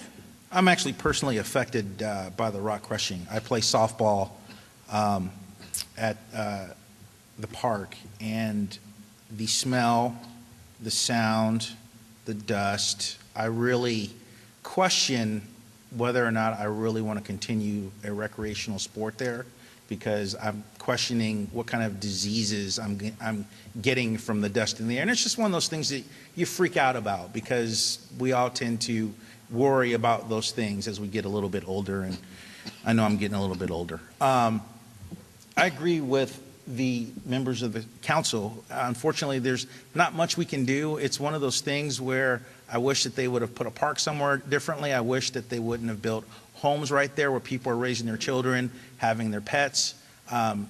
It's really something that we need to look at in the future in terms of making sure that that doesn't happen again anywhere else in the city. Thank you very much. John Demetriou. Did you want to go first? That'd be fine. Go ahead. Thanks, John. I just want to say that, it is kind of a nuisance and an eyesore. It creates some, dust and a problem, but it's zoned sand and gravel. It is the property rights the owner of the property to do what they're doing, and I agree with the mayor and Mayor Pro Tem Whitaker. It's just going to have to exist until maybe if there's some better solution down the road. Thank you very much. The same goes for me. The unfortunate part, we're talking about the rock crushing that's right here off Santiago and in Loma. And the problem with that huge mountain there is it's a blight on the community. There's no sugarcoating it. Unfortunately, it is allowed. And until recently, there was actually more activity that was allowed. We actually removed use, which was the mining. They used to be able to mine there as well. And that permit was actually was removed back in, I want to say 2004, 2005 area. The city has to keep up on the dust mitigation, the noise mitigation, and again, it's important upon the residents, especially in Jamestown, up in Serrano Heights, Mayberry, to make the phone call and file that complaint with code enforcement so they get out there, because again, code enforcement isn't just going to come by and check. It has to be complaint driven in order to get those mitigation efforts enforced. Thank you very much. Our next question for all candidates. In our area of Orange, wildland fires are a threat. Do we have enough of a firefighting force? Rumors have surfaced that some stations will close part-time or full-time. Is that a possibility? Mayor Smith. Well, we're fully prepared to take care of brush fires and fires in all areas of the city. You may not know, but we collaborate with our neighbors of Anaheim and Garden Grove for all city services. Even right now, if we don't have a unit to go out on the edge of town, it will come in from our neighboring city. It's a great service. We also, fortunately, now have one brush rig in our city we bought for $1 and had it refurbished for, we'll have to ask Greg Lewin for how much, 100,000, something like that, to refurbish it. So we actually have a firefighting engine that will work in this area. So I'm quite confident that our public safety fire department has covered all the bases on this particular issue, and we are safe in this area too. Thank you. Fred Whitaker. Thank you. Our last contract with the Fire Association guaranteed the minimum number of firefighters that the fire chief says is what's needed. That fully staffs Station 8. We did add the brush unit. There's no possibility of that closing because we're at a number that works for the city. Thank you. Ray Grangoff? You know, as a council member, I would be not supportive of closing. I would not support closing those firehouses, but something that we all need to be aware of is that there may come a day when we're not able to afford it. There may come a day where we're not able to afford it, maybe not in the first term of this new council member or even the second term, but down the road, as the cost of government rises, there may come a time when we're not able to afford it. So that's what you need to look at when you're electing council members. Is that council member going to be willing to preserve public safety by looking for savings in other parts of government? If we close our eyes and close our minds to looking at ways we can have savings, then we're going to find a day when we can't afford anything.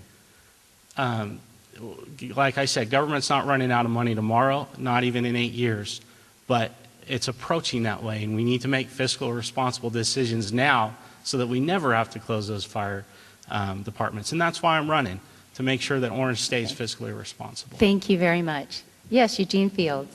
The last story I wrote for the Orange County Register had to do with minimum staffing. I got to see members of the Orange Fire Department firsthand. One of the first stories I covered, working as a reporter covering the city of Orange, was covering the Santiago Canyon fire and going down to Silverado Canyon and seeing members of not just the Orange Fire Department, but other fire agencies. As a member of the City Council, there's no way that I would support closing down fire stations. The response time is needed. One of my coworkers, she saw someone get cut off by a car in the street, and the response time for fire safety to get there was less than 4 minutes.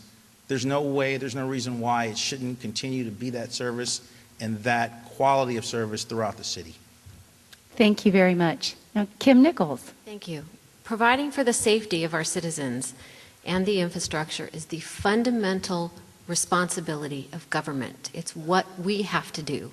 And the idea of potentially closing a fire station, especially number 8, which I believe is in the eastern part of the city, with all of the brush out here and with the drought that we've had, is just not the responsible thing to do for our citizens. I am not familiar with the idea that it was going to be closed, but it certainly would not happen on my watch, and I would look for other ways to address that. But it is our fundamental responsibility, and I cannot see the idea of taking that away. Thank you very much. John Demetrio. Thank you. This was a great question for me. The City of Orange Fire Department it collaborates with all our neighbors, as it was previously stated, including the Orange County Fire Authority, where I have 23 years. But the wildland interface, which is our East Orange portion, is very well protected by the city, by the county, by the City of Anaheim through various types of apparatus, hand crews, aircraft. And you just saw that with the recent fire we had. Within about 15 minutes, we had DC-10 air tanker that was on the fire, as well as multiple helicopters. We had hand crews coming in from the Prado State Prison, which worked on that fire, as well as the United States Forest Service, which interacts from the Trabuco Ranger Stations on the Palomar District. So we have a huge amount of resources. As towards brownouts or blackouts, that's something I would never condone. The fire stations in Orange are strategically placed in order to best serve the community with the shortest response time, because when you call 911, you're expecting somebody to get there. You're not expecting to get somebody to say, we'll be there in 10 or 15 minutes. It's a time on that, but thank you very much. Okay. Now we have a question directed towards Mr. Whitaker. Okay. According to your past voting record, you have voted in favor of developers for rezoning. It is also known that you have accepted large donations from developers. Last election, over 25,000 voters rejected rezoning. Their message was clear. In the future, who will you put first, the voters or the developers? If zoning can be changed for one owner, shouldn't every property owner expect the same? Well, I reject the premise of the question. I will vote on every project on the facts of that particular project. The truth is we haven't had a lot of projects come through the City of Orange. So the rezoning that they're talking about happens to be Ridgeline. So why did I vote for Ridgeline? When I looked at Ridgeline and I agreed with the city attorney's analysis that the general plan allowed either zoning, the commercial use of the golf course had long gone away. 1 acre horse properties of 3,500 to 5,500 square feet plus stables with trails, a linear park at Santiago, and the donation of the arena, to me, was something that was wise inside the Orange Park area. And I think the alternative of having Chapman buy it for fields and having kids driving down Meads at all speeds was not wise. Thank you very much. Okay, now we have a question for any candidate that would like to answer it. Are there no public service needs that may merit added public support, i.e. tax money? And the second part of that question, why would you make a blanket statement such as no new taxes? Eugene Fields. I think to make a blanket statement such as no new taxes is a little bit irresponsible, but and I'm grateful for this question, and I'm going to try to make it in 1 minute. I think that there are alternative revenue streams that we can find, that we can look for to not have to raise taxes. For instance, the City Council raised the ambulance service call fee 1%. It's going to raise about $52,000 in 30 seconds. Something that could happen here, I'm a big cycling fan. The Tour of California, sponsored by Amgen, goes up and down the state. It doesn't touch Orange County. If we had it here, according to an article written by the Register, comparatively speaking, the city of Clovis brings in about $1.7 million a year from hosting it. If we hosted it, not only would it bring notoriety, positive notoriety to the city, that's $14 million over 10 years. You don't have to raise the rates. You just have to figure out ways to bring in more money. Yes, thank you very much. Yes, Fred Whitaker. I think in 90% of the time, taxes are not a wise thing to raise because governments compete with each other just like others. So if we raised our sales tax like Stanton wants to or Placentia thought about doing, all you're going to do is drive the sales to the neighboring city and you won't even get the sales tax that you had originally. So just like a business, you have to understand where your revenue stream comes from and how you maintain the revenue stream that you have. There are occasions when a user fee must be increased because it's not kept up with the cost of that service, but those need to be few and far between. I think we've done a good job with the water rates, with the trash rates. If you take a look at, is there a place, I think our city schools right now are the one place where I'm voting to tax myself as a property owner because we need to reinvest in those schools. And those schools, if you take a look at Tustin and what it's doing to compete with Orange, Thank you. it passed 2 bonds. Yes, thank you very much. Okay, Mayor Smith. Well, first of all, for the edification of the group, and I learned this since I was on the city council, it is not within the legal purview of any city council to raise taxes. We can raise fees, but taxes are not in the purview of what a city council man or woman can vote for.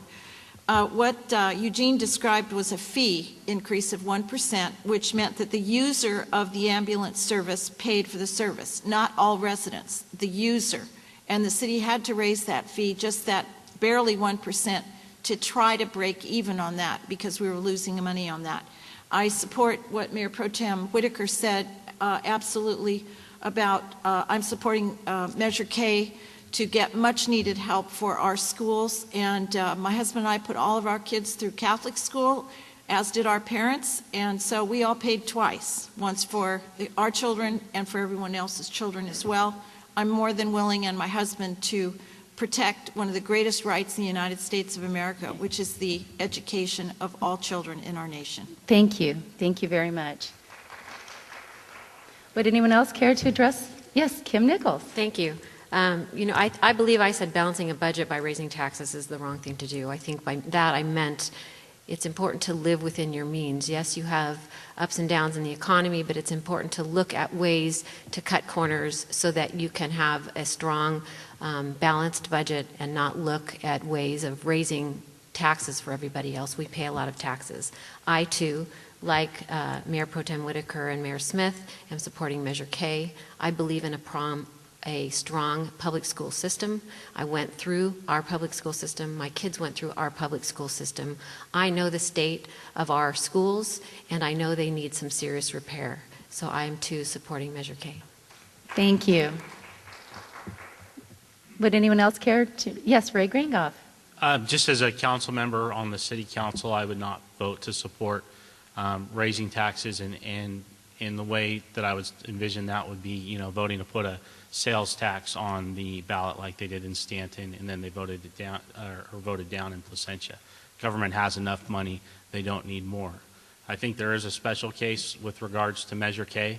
I think public schools in general in California get plenty of money.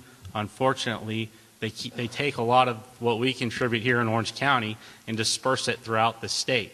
So we're forced to raise our own funds, and that's why I do support Measure K. It's our only choice. But it's something that we need to do a better job of, is advocating in Sacramento that we get to keep our fair share. Thank you. Yes, John Demetrio. Sure. It comes down, you have to evaluate each fee individually. Towards taxes, excuse me, in a city council role, really you're not raising taxes, you're raising fees, and each one has to be looked at. In my time on the sanitation district as a director, I actually had a real-life tax increase that was a Proposition 218 that came through, which would have created a $19 million tax that was passed on to very specific residents on the west end of town, not in Orange, I'm sorry, west end of Orange County. And when brought forward, I actually opposed it.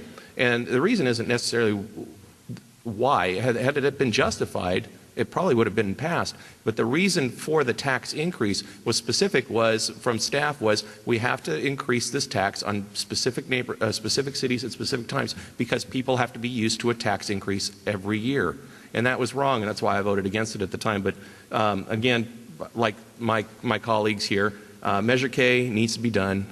It's beyond needed to be done. It needed to be done the last 2 times it was brought up. I went through these schools. Yes, thank you. Sorry, we're just trying to keep everything going along. So, our next question for all candidates: when you say you believe in property rights, whose rights are you speaking of? The current owners of their surrounding property who purchased their land according to the zoning, or the owner of property around them who wants to change zoning to suit their business needs? Kim Nichols. Property rights is important, and it's a fundamental right we have as owners of property. However, it's irresponsible to think somebody can come in to a piece of property and not give consideration to its surrounding community. I liken it to somebody buying a piece of property next door and wanting to build a Disneyland. It's just not responsible. I wouldn't want it. Nobody else would want it. You have to give consideration to the surrounding community. I think the way we do that is we look at the general plan and we look at the zoning, because our general plan and zoning takes into consideration all property owners, and that we work with that, then we can keep harmony and peace in the community. Thank you very much. Yes, Eugene Fields? It's a tough balance. Developers who own land consider themselves property owners, as well as people like you guys who worked hard and bought a house, raised a family. I came from a city where it was all basically owned, and we had a choice of colors where we lived. It was beige, beige, beige, or beige. I don't think that anyone in Orange wants to turn the city into a giant HOA. At the same time, you guys want to be able to have the same setting, the same feel around you that when you bought 10, 15, 20 years ago. It's up to the city council to negotiate that feel along with, and keeping in line with the general plan while keeping the developers' needs and wants in mind. Thank you very much. Yes, Mayor Smith. Well, I first started learning about property rights when I inadvertently became a property rights activist in Old Town when the city put an eminent domain proceeding on a 1906 Victorian house across the street from us on Schaefer Street. And although it seemed like an independent move by the city to take that house and demolish it for a parking lot for the library, it was going to affect our whole block and ultimately our whole historic neighborhood. So I have never really understood how property rights can only be confined to the one single property, because every property has a property next door to it too. So for me, the rights of property rights include not only the property that's owned, but the land around it as well. And I think if you expand that picture, it describes Orange very, very well, because we're a beautiful community where people have great sensitivity to everyone's property rights, and I'm very pleased with that. Thank you very much. Yes, John Demetriou. We can talk about a very specific project that's looming out there and has been proposed by the school district a number of times, and that's the Peralta site. The Peralta site and the project that's been brought forward by some developers would be an attack on that neighborhood. It doesn't fit. The rezoning would have to occur to allow very high-density, multi-level apartments mixed into single-family residence. That doesn't work. You have to protect those families, those houses, those property owners, and that's a specific place where the property owners that are there, they come first. It's not some guy that's going to come in, build a high-density project, cram a bunch of people in there, and then take off with his money. That's not the way it's supposed to work. In that case, you have to protect the residents, and you have to vote against the Peralta site and any type of project that comes forward that's high-density. Thank you very much. And Fred Whitaker. Yes, property rights are everybody's rights. So if you're a homeowner, you have property rights. If you own a piece of property that's bare land to be developed, you have property rights. And it's the balance of those two property rights. I mean, my right to swing my fist ends at your nose, right?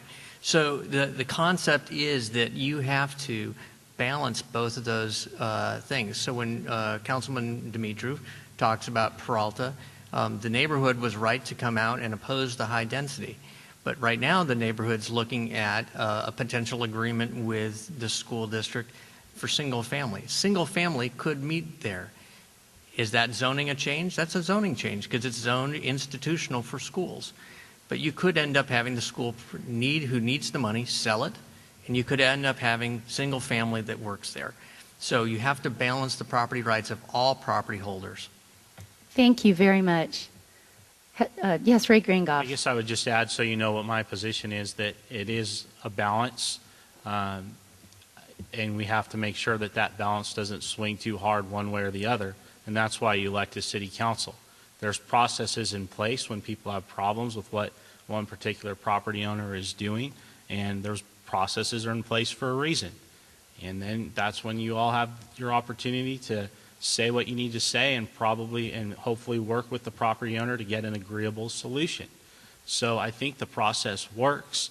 I think it's just important to know that we do need to respect other people's property rights, because if we don't, then what's to stop someone from taking away your property rights? Thank you very much. Okay, now moving on to our final audience question of the evening, and this is again to all the candidates.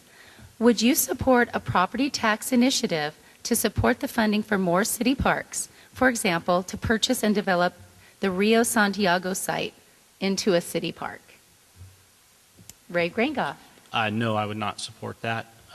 Government, again, has more than enough money.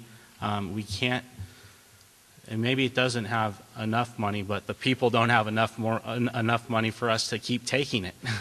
I support the school bond, but we really have to be careful about taking more money from folks, because as a whole, we live in the most overtaxed state, the most overregulated state, and a lot of people that are my age are moving out of this state because they see no hope. My wife and I are staying. We're here for the long run. I'm running for council because I want to try and change that and make it a better place so that government's more affordable, so it doesn't have to raise taxes to provide basic services. But if you keep going to the well too many times, the old saying, you run out of other people's money. So, no, I would not support that. Thank you very much. And Fred Whitaker. I would not support a bond for creating parks in Orange. We need to get the bond supported for the schools, and you're only going to be able to afford in the city, with the dynamics of the city, one bond at a time. I believe that we can undertake our growth of parks, one through the in-lieu fees, two through the parks that are required when somebody comes to develop if they don't do the in-lieu fees, and three through joint use facilities with the school district. I've been an advocate and proponent of that. You see it working well at McPherson. We in the City Schools Committee have already identified California as a school where we could do inside and outside fences. We're just looking for the grant money to do it. It would only cost us about $500,000 to put in a parking lot and bathrooms and inside and outside fences, so you can use that more. And I think that is the way, without taxation, to be able to go and increase our parkland. Thank you very much. Yes, let's do Eugene Fields, and then we'll do Mayor Smith. Thank you. There are two reasons why I support Measure K. Number one is I went to San Pedro High School in Los Angeles, which actually is the oldest constructed building in the LAUSD. It was built in 1936, I want to say. And I was a high school student when the Northridge earthquake hit. And when you see plaster falling down off the walls, you realize that some of the infrastructure needs to change. Secondly, the reason why I support Measure K is because the voters put it forth. You guys wanted to voluntarily tax yourselves to chip in to pay for this because you understand that your kids, my kids, our grandkids need better facilities. As a member of the council, I would not be in favor of forcing a bond on the people, but if you guys came forward again and said, you know what, we feel like this is what we want to do, I would support the voter initiative. Thank you very much. Now, Mayor Smith. Well, I was just going to say that before I make any decision from the seat of mayor or council person, I want to know what the people of Orange want to do. I just will cite that we have 23 beautiful parks in Orange now. I don't think any of them were built with deliberate tax money. Probably property taxes that go into our city fund help to build them. But we have a 7-year capital improvement plan that includes parks. Developers build parks. Those are the people that must provide fees for parklands. And as our economy recovers, I think that we will see more money on the table to purchase parks. But at this point, I am definitely not in support of a property tax for parks. Thank you very much. And Kim Nichols. Thank you. I actually like the idea of having a park at Rio Santiago. I think it would benefit everybody. But I don't think that the idea of doing a bond at this point in time is the right thing to do. I think we need to look to alternatives, ways to fund, looking to other agencies that might want to work with us to do that. There's a lot of things that I think we could look at before we looked at that, but I also agree that if this was something that the community as a whole in the city of Orange wanted to increase their parkland and park space, and they were really advocates for this, I would consider that down the road. Thank you very much. And John Demetra, I apologize. That's okay. You know, in my previous time, myself and Mayor Smith, we had the good fortune, and to open 3 parks, and Councilman Whitaker was part of 2 of those parks, and we also redid major renovations on 2 parks. The largest, of course, being El Camino on the west side of town, which is very short on parks. And per capita, the city of Orange is well below what we need for park space. Towards a sales tax you can't do it. It's not going to pass. But if the community came forward and, much like Measure K, brought forward their plan and brought forward a working idea for a bond that would increase park space and open land and protected it, it's something to get behind and endorse. And it makes sense to campaign for something that benefits the community as a whole. And just for Mr. Fields, an earthquake's not the only thing that brings down plaster. At Orange High, you shut a door and plaster falls down. So it's got to get done. Thank you so much. And with that, we conclude our candidates forum. Let's give a huge round of applause to our Orange City Council candidates.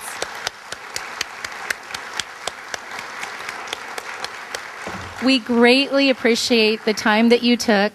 We appreciate that you've been open and honest with all of our audience, answered questions, and really put yourselves out there. We appreciate it, and we look forward to November. Thank you. Have a great night.